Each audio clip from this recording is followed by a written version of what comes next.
ఏం బాబు నీ పేరేంటి? జోసఫా? నువ్వు ఎక్కడ పని చేస్తున్నావు? శ్రీ చైతన్య చేస్తున్నావా? ఎప్పటి నుంచి చేస్తున్నావు? 2009 నుంచి అంటే ఇప్పుడు దాదాపుగా 12, 13 ఏళ్ళు అయింది. అబ్బో, చాలా ఎక్స్పీరియన్స్ గెయిన్ చేసావుగా. ఏం పని చేస్తావు అక్కడ నువ్వు? ఆఫీస్ బాయ్ అంటే ఏం పనులు ఉంటాయి?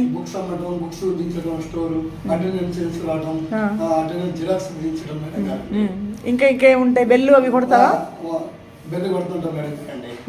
ఇప్పుడు మరి మీ స్కూల్లో ఆయాలు ఉంటారు కదా, ఆయాలకి నువ్వేనా టీం లీడర్వి? నువ్వేనా? ఏం చేస్తూ ఉంటావు వాళ్ళు లీడర్ అంటే? ఇంకా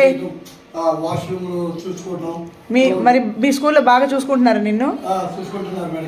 మీ మేడం గారు బాగా చూసుకుంటున్నారా? మరి మీ ఆఫీస్లో అందరూ మీకు సహకరిస్తున్నారా? మరి నువ్వు ఆఫీస్లో మరి గ్రౌండ్ ఫ్లోర్లో ఉంటుంది